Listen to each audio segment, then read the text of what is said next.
सुप्रभात बच्चों, आज हम आपकी पाठ्य पुस्तक हिंदी के अध्याय 4 का अध्ययन करेंगे जिसका शीर्षक है संधि। तो चलिए पाठ को पढ़ते हैं, जानते हैं संधि के विषय में क्या होती है, किस प्रकार से इसका प्रयोग भाषा के अंतर्गत होता है। पाठ को शुरू करते हैं। अध्याय 4 संधि। जब दो ध्वनियां परस्पर मिलती हैं और मिलकर एक स्वतंत्र भाषिक रूप बना लेते हैं उसे संधि कहते हैं। संधि शब्द का अर्थ है मेल। तो बच्चों क्या होता है संधि में? दो ध्वनियां यानी कि दो वर्ण आपस में मिलते हैं और एक नया रूप बना लेते हैं, तो इसको ही संधि कहा जाता है। संधि का अर्थ होता है मेल। निम्नलिखित शब्दों पर ध्यान दीजिए। शब्द या शब्दांश, पहले पद का अंतिम वर्ण, दूसरे पद का पहला वर्ण, जमाए में जो उनको जोड़ना है, विकार या परिवर्तन, और फिर है संधि युक्त शब्द। तो जैसे पुस्तक जमा आल्य, ठीक है, ये बना है आ जमा आ। पुस्तक के का में क्या कौन सा स्वर छुपा है? अ। और आल्य में क्या है? आ। अ और आ, इन दोनों को मिलाया तो बना आ। और नया शब्द हमारा बना पुस्तकालय। का में आ की मात्रा जुड़ गई। अब है नर जमा ईश, आ जमा ई, नर में अ और ई का ई, ईश का ई, तो दोनों मिले तो नया शब्द, नया वर्ण बना ए और शब्द बना हमारा नरेश। नी जमा पाप, विसर्ग जमा प, शुप बना और नया वर्ण जो शब्द बना है वो है निष्पाप। सत्य जमा जन, ता जमा ज, नया वो जो वर्ण बना वो ज और शब्द बना सज्जन। उपयुक्त शब्दों में पहले शब्द के अंतिम वर्ण तथा दूसरे शब्द के पहले वर्ण के मिलने से नया वर्ण बन रहा है और यही हुआ। तो जब दो ध्वनियां मिलती है और नया जो वर्ण बनता है, इसी मेल को व्याकरण में संधि कहा जाता है। निकटवर्ती वर्णों के मेल से होने वाले परिवर्तन को संधि कहते हैं। जो पास पास के दो वर्ण आपस में मिलते हैं और नया जो वर्ण बनाते हैं, यही मेल, यही परिवर्तन, यही विकार संधि कहलाता है। संधि की प्रक्रिया के अंतर्गत केवल दो ध्वनियां, स्वर या व्यंजन के बीच ही संधि होती है, शब्दों के बीच नहीं। संधि के समय ध्वनियों में परिवर्तन आ जाता है। यह परिवर्तन पहली ध्वनि में भी हो सकता है, दूसरी में भी तथा दोनों में भी। जैसे तो क्या कहते हैं कि हमेशा संधि में होता है दो ध्वनियां आपस में मिलती है, दो वर्ण आपस में मिलते हैं, शब्द नहीं मिलते, ठीक है, इन दोनों के बीच ही संधि होती है। बाकी जो शब्द हैं वो अपने जैसे अपने रूप में ही रहते हैं, बाकी के वर्ण अपने रूप में ही रह सकते हैं। जो दो वर्ण आपस में मिलते हैं उसमें जो परिवर्तन होगा पहले वर्ण में भी हो सकता है, दूसरे वर्ण में भी हो सकता है, या फिर दोनों में भी हो सकता है। जैसे उदाहरण है, पहली ध्वनि में परिवर्तन उत जमा लास उल्लास। पहली ध्वनि क्या है? ता, उसमें बदलकर वो ला हो गई। ता जमा ला इत्यादि, इति जमा आदि इत्यादि, ई जमा आ बराबर या। दूसरी ध्वनि में परिवर्तन रवि जमा इंद्र रविंद्र, ई जमा ई बराबर ई, पत्नी जमा इच्छा पत्नी इच्छा, ई जमा ई बराबर ई। पहली तथा दूसरी ध्वनियों में परिवर्तन, दोनों ध्वनियां अलग अलग ध्वनियों में परिवर्तित हो जाती हैं। जैसे ता जमा च, उत जमा श्वास उच्छ्वास, सा जमा छ। दोनों ध्वनियां मिलकर किसी तीसरी ध्वनि में परिवर्तित हो जाती है। ये वाला परिवर्तन भी होता है। जैसे गण जमा ईश गणेश, आ जमा ई बराबर ए, पर जमा उपकार परोपकार, आ जमा उ बराबर ओ। तो ये सारे परिवर्तन होते हैं संधि में। अब आता है संधि विच्छेद।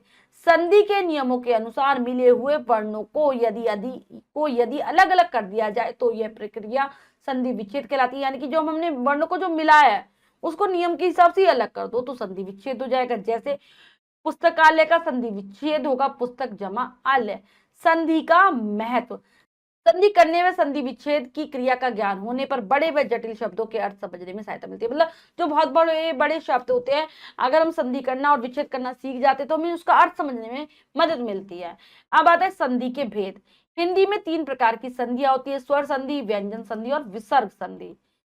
स्वर संधि दो स्वरों के मेल से उत्पन्न विकार अथवा रूप परिवर्तन को स्वर संधि कहते हैं। दो स्वर आपस में मिलते हैं और फिर जो परिवर्तन आता है वो स्वर संधि है, ठीक है।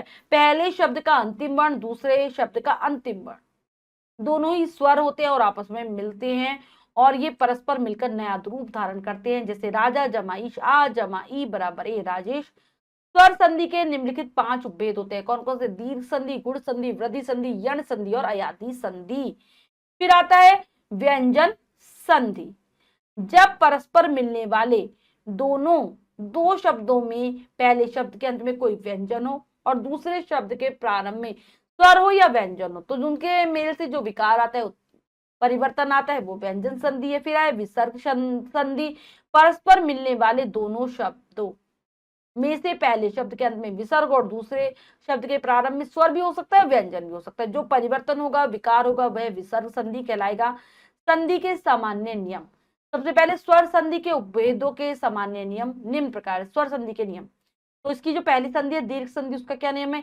एक ही जाति के स्वरों के निकट आने पर उनके मेल से उस जाति का दीर्घ स्वर बन जाता है, इसे दीर्घ संधि कहते हैं। यानी कि पहले शब्द के अंत में कोई भी स्वर होता है, जैसे आ हो,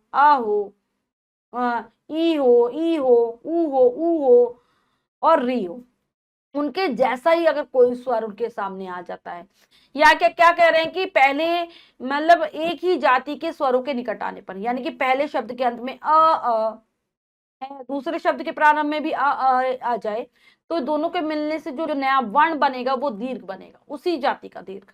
ऐसे ई है पहले शब्द के अंत में, दूसरे शब्द के प्रारंभ में ई या ई है, तो दोनों मिलकर दीर्घ हो जाएंगे, बड़ी ई बन जाएंगे। ऐसे ही पहले शब्द के अंत में ऊ है, छोटा ऊ या फिर बड़ा ऊ, दूसरे शब्द के में भी छोटा ऊ है या फिर बड़ा ऊ, दोनों मिलकर दीर्घ बन जाएंगे। हमेशा बनता दीर्घ स्वर ही है, चाहे दोनों छोटे आए, दोनों बड़े आए, एक छोटा है एक बड़ा है। जैसे आ जमा आ बराबर आ, कोण जमा अर्क कोणार्क, अधिक जमा अधिक अधिकाधिक। आ जमा आ बराबर आ, भोजन जमा आल्य भोजनालय, और परम जमा आत्मा परमात्मा। आ जमा आ बराबर आ, परीक्षा जमा अर्थी परीक्षार्थी, विद्या जमा अभ्यास विद्याभ्यास। ई जमा ई बराबर ई, रवि जमा इंद्र रविंद्र, कवि जमा इंद्र कविंद्र। ई जमा ई बराबर ई, हरि जमा ईश हरीश, गिरी जमा ईश गिरीश। ई जमा ई मही जमा इंद्र महेंद्र, और सती जमा इच्छा सतीच्छा। अब देख रहे हैं कि चाहे छोटा मिल रहा है चाहे बड़ा मिल रहा है, बन रहा है हमेशा बड़ा। जैसे हरी है, छोटी ई आया, रा में कौन सी ई लगी? छोटी, और फिर आए ई बड़ी, तो दोनों मिले बनेगी हमेशा बड़ी, रा पर बड़ी की मात्रा हो गई। ई जमा ई बराबर ई, रजनी जमा ईश रजनीश, सती जमा ईश सतीश।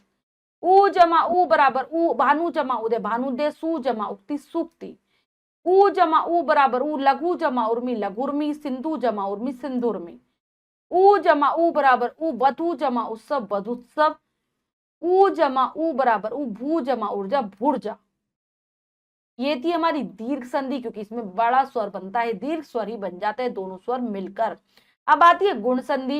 यदि आ या आ के बाद ई या ई हो तो दोनों के स्थान पर ए, यदि ऊ या ऊ हो तो दोनों के स्थान पर ओ, यदि री हो तो अर हो जाता है, इसे गुण संधि कहते हैं। क्या कह रहे हैं कि पहले शब्द के अंत में आ या आ है, ठीक है, तो और उसके बाद क्या आ रहा है? ई या ई आ रहा है, तो दोनों मिलकर ए हो जाएंगे। पहले शब्द के अंत में आ या आ है, दूसरे शब्द के प्रारंभ में ऊ या ऊ है, तो दोनों मिलकर ओ हो जाएंगे। पहले शब्द के अंत में आ या आ है, दूसरे शब्द के प्रारंभ में री आ रहा है, तो दोनों मिलकर अर हो जाएंगे। ये हमारा गुण संधि का नियम है, इसको आप याद करने का प्रयास करेंगे। आ जमा ई बराबर ए, आ जमा ई बराबर ए, नर जमा इंद्र नरेंद्र। आ जमा ई बराबर ए, गण जमा ईश गणेश। आ जमा ई बराबर ये ए, यथा जमा ए इष्ट यथेष्ट, और आ जमा ई बराबर ए, उमा जमा ईश उमेश। आ जमा ऊ बराबर ओ, आ जमा ऊ बराबर ओ, पर जमा उपकार परोपकार। आ जमा ऊ बराबर ओ, महा जमा उत्सव महोत्सव। आ जमा आ बराबर आ जमा री बराबर अर, सप्त जमा ऋषि सप्तऋषि। आ जमा री बराबर अर, राजा जमा ऋषि राजऋषि। ये हमारे गुण संधि के नियम। एक बार एक शब्द से भी सीख लेते हैं, जैसे नर है, अंत में क्या रहा है? अ, और फिर आया ई, दोनों मिले ए हो गया, नरेंद्र। अब वृद्धि संधि। जब आ या आ के बाद ए या आई हो तो दोनों के स्थान पर आई, यदि ओ या ओ औ हो तो दोनों के स्थान पर औ हो जाता है। पहले शब्द के अंत में क्या आएगा? अ या फिर आ, उसके बाद ए या आई आ रहा है, तो दोनों मिलकर आई बनेंगे। पहले शब्द के अंत में आ या आ है, उसके बाद ओ या औ आ रहा है, तो दोनों मिलकर औ बनेंगे, ठीक है। तो इसमें वृद्धि होती है, जैसे आ जमा ए बराबर आई, एक जमा एक बराबर एक एक, लोक जमा ईशन लोकेशन। आ जमा आई बराबर आई, मत जमा एक के मत एक के, राज जमा ऐश्वर्य राजेश्वर्य। आ जमा ए बराबर आई, तथा जमा एव तथेव, सदा जमा एव सदैव। नेक्स्ट है आ जमा आई बराबर आई, महा जमा ऐश्वर्य महेश्वर्य, राजा जमा ऐश्वर्य राजेश्वर्य। आ जमा ओ बराबर औ, परम जमा ओज परमोद, जल जमा ओद जलोद। आ जमा ओ बराबर औ, महा जमा ओज महोज, महा जमा ओजस्वी महोजस्वी। आ जमा ओ बराबर औ, परम जमा औषध परमोषद और वन जमा औषध वनौषध। आ जमा औ बराबर औ, महा जमा औषधि महोषधि, महा जमा उदारे महोदार्य। देखिए आपने किस प्रकार से परिवर्तन होता है वृद्धि संधि में। अब आती है हमारी यण संधि। जब हर्ष या दीर्घ ई उ या री के बाद कोई भिन्न स्वर हो तो इनके योग से इनके स्थान पर क्रमशः या व और अर हो जाता है, इसे यण संधि कहते हैं। यानी कि पहले शब्द के अंत में ई आ रहा है, छोटी ई या फिर बड़ी, उसके बाद कोई अलग स्वर आ रहा है तो ई बदल जाएगी य में। पहले शब्द के अंत में ऊ है, छोटा ऊ हो या बड़ा ऊ हो, उसके बाद कोई अलग स्वर आ रहा है तो ऊ बदल जाएगा व में। पहले शब्द के अंत में री आ रहा है और उसके बाद कोई अलग स्वर आ रहा है तो री बदल जाएगा अर में। ठीक है, तो कैसे होता है देखते हैं। यदि ई या ई के बाद ई या ई को छोड़कर कोई दूसरा स्वर हो तो ई या ई का या हो जाता है। पहला नियम, ई जमा अ बराबर ये, यदि जमा अपी यद्यपि। ई जमा आ बराबर या, अति जमा आचार अत्याचार। ई जमा उ बराबर या, नी जमा उ न्यून। ई जमा आ बराबर ये, देवी जमा अर्पण देव्यर्पण। ई जमा अ बराबर या, इति अति जमा अधिक अत्यधिक। ई जमा ए बराबर ये, प्रति जमा एक प्रत्येक।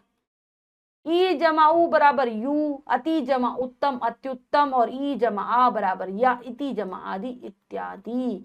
यदि उ या उ के बाद उ या उ को छोड़कर कोई दूसरा स्वर हो तो उ या उ का व हो जाता है। उ जमा अ बराबर व, सु जमा अल्प स्वल्प, सु जमा अस्ति स्वस्ति। उ जमा उ बराबर आ, मतलब बना व, सु जमा आगत स्वागत, वधु जमा आगमन बधवागमन। ई उ जमा ई बराबर भी, अनु जमा इति अन्विति। और उ जमा ए बराबर वे, अनु जमा ईषण अन्विष। यदि री के बाद कोई अन्य स्वर हो तो री का र हो जाता है। जैसे री जमा आ बराबर रा, मातृ जमा आज्ञा मात्राज्ञा, पितृ जमा आदेश पित्रादेश। री जमा उ बराबर रू, पितृ जमा उपदेश पितृपदेश और मातृ जमा उपदेश मातृपदेश। अयादि संधि है हमारी अगली। यदि ए आई ओ औ के आगे कोई विजातीय असमान स्वर आ जाए तो ए का आई का आय, ओ का अव तथा अव का आव हो जाता है। तो यह अयादि संधि कैसे होता है पहले हम समझने का प्रयास करेंगे। यानी कि पहले शब्द के अंत में ए है या आई है, उसके बाद कोई अलग स्वर आ रहा है तो ए बदल जाएगा आय में, ओ और आई बदल जाएगा आय में। पहले शब्द के अंत में ओ या औ आ रहे हैं तो ओ बदल जाएगा, उससे अलग स्वर आना चाहिए आगे, तो ओ बदल जाएगा अव में और आउ बदल जाएगा आव में। ये हमारी अयादि संधि कैसे होता है। ए जमा अ बराबर आय, ने जमा अन नयन, चे जमा अन चयन। आई जमा आय बराबर आय, गई जमा अक गायक, नई जमा अक नायक। ओ जमा अ बराबर अब, पो जमा अन पवन और भो जमा अन भवन। ओ जमा ई बराबर अभी, पो जमा इत्र पवित्र, भो जमा इष्य भविष्य। ओ जमा आ बराबर आ, पो जमा अक पावक और पो जमान पावन। ये थी हमारी अयादि संधि। इसमें इस प्रकार से परिवर्तन होता है। जैसे आप देख रहे हो एक नयन का देखते हैं, न नहीं, ने में क्या है ए है और फिर आया आ तो ए बदल जाता है अय में, तो यहाँ पर नयन हो गया। ऐसे ही अगर हम गई आई आए और फिर उसके बाद असमान स्वर आया अ, दोनों मिलकर आय हो गए, गायक हो गया।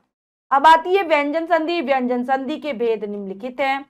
पहले वर्गीय वर्ण का तीसरे वर्गीय वर्ण में परिवर्तन, किसी वर्ग के पहले वर्ण का मेल किसी स्वर या अलावा में से किसी वर्ण से होने पर वर्ग का पहला वर्ण अपने वर्ग के तीसरे वर्ण में बदल जाता है। कौन से में, ग ज ड द ब। मतलब पहला वर्ण का जो मेल होता है या तो स्वर से हो जाए या अलावा में से किसी से हो जाए तो पहला वाला अक्षर तीसरे में बदल जाएगा। जैसे दिक जमा अंबर दिगंबर, तत् जमा भव तद्भव। दिक में का पहला वर्ण है फिर स्वर आया अ, तो ये तीसरे वर्ण में यानी कि गा में बदल गया। ऐसे तत् पहला वर्ण है और फिर आया भ, तो क्या हो जाएगा ये तीसरे में दा में बदल गया।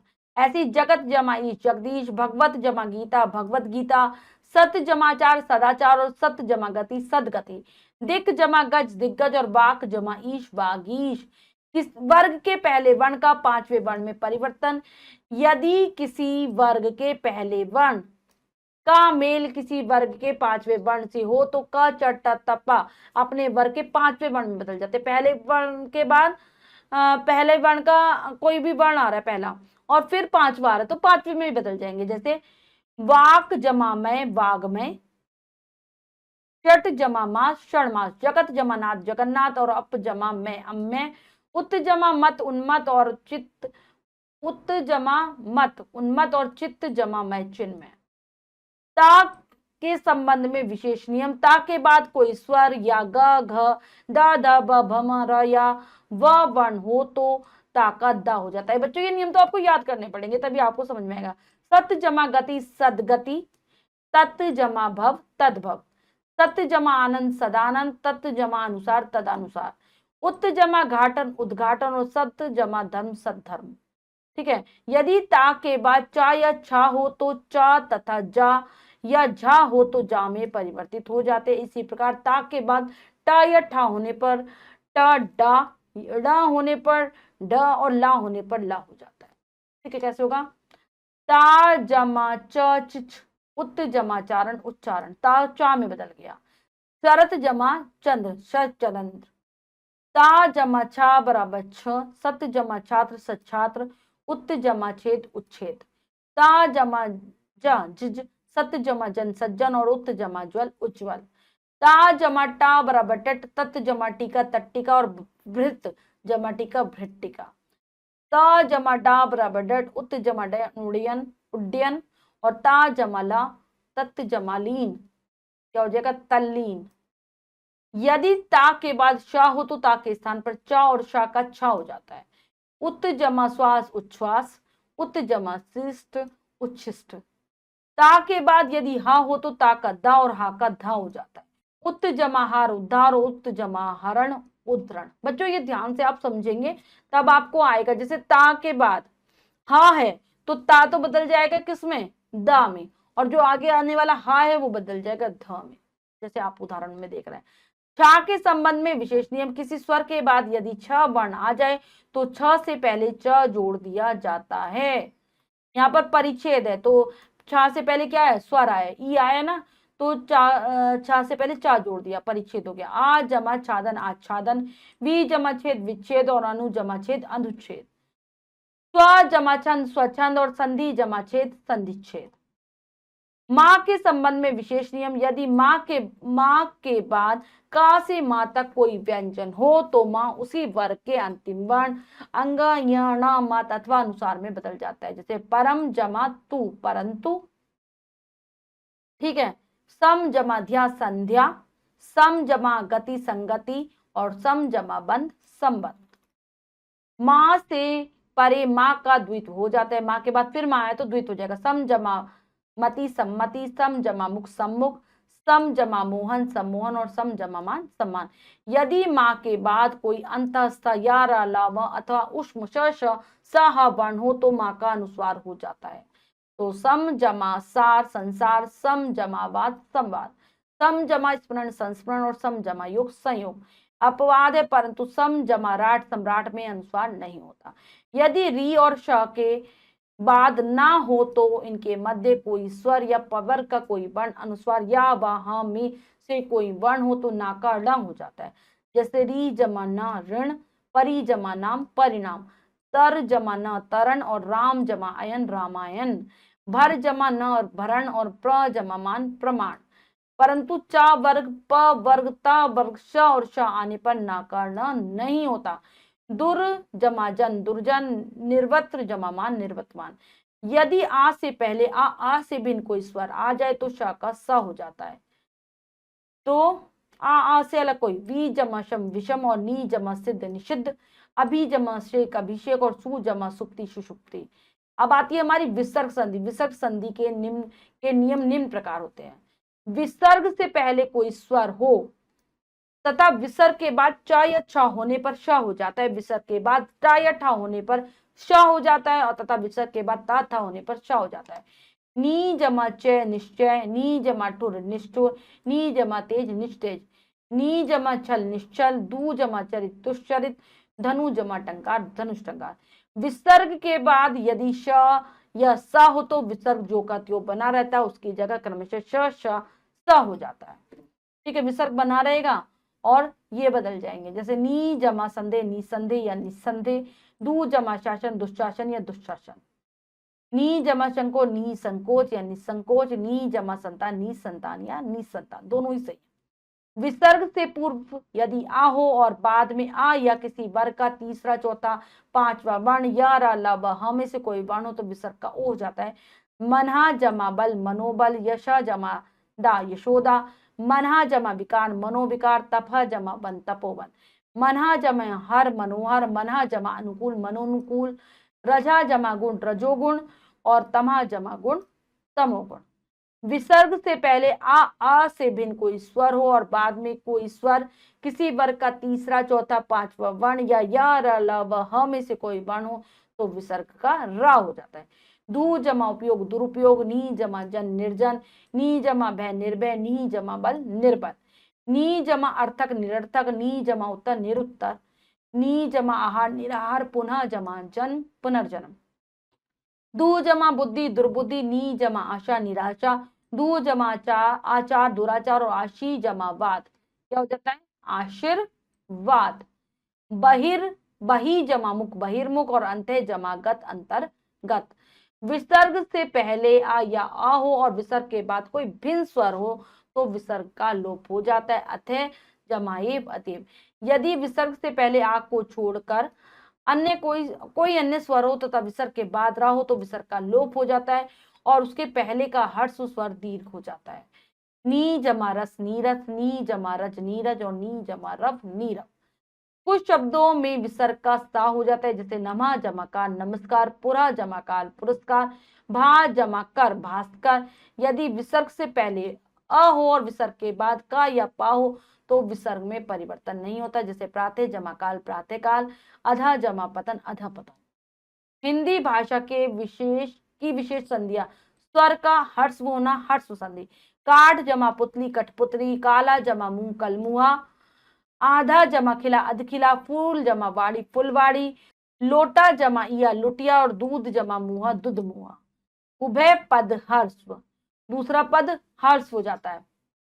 काट जमा खाना कटखना और लेना जमा देना लेन देन, दूसरा वाला जो स्वर है कट, दूसरा वाला जो पद है वो छोटा हो जाएगा। प्रत्यय के योग से बनी संध्या, चाचा जमाईरा चचेरा, सांप जमाईरा सपेरा, भाई जमा यो भाई और खेल खेल जमा वार खिलवाड़, भीख जमा आरी भिकारी और तिथि जमा या तिथियां। हर्स्व का दीर्घ तथा किसी पद का लोप भी हो जाना। मूसल जमा धार मूसलाधार, मिलना जमा जुलना मेलजोल, लिखना जमा पढ़ना लिखा पढ़ी और दीन जमा नाद दीना नाद। स्वर लोप संधि, बकरा जमा ईद बकरीद और कटोरा जमा दान कटोरदान।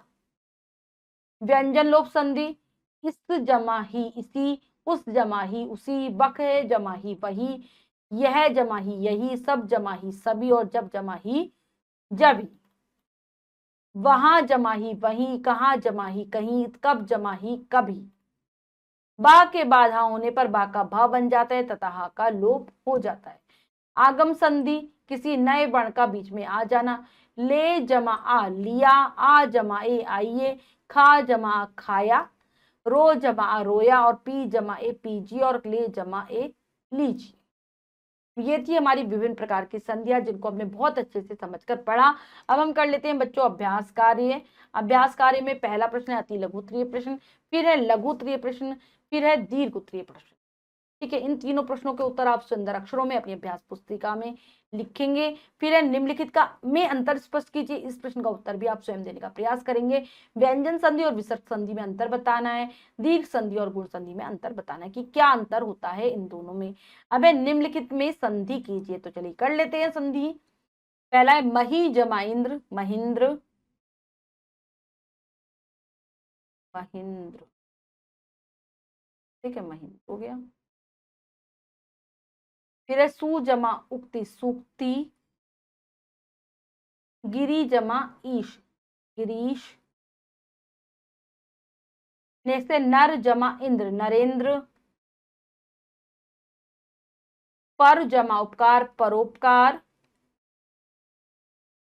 राजा जमा ऋषि, राजऋषि। सदा जमा एव, सदैव। वन जमा औषधि, वनौषधि, वनौषधि। यदि जमा अपि, क्या हो जाएगा, यद्यपि। प्रति जमा एक, प्रत्येक। अति जमा अधिक, अत्यधिक।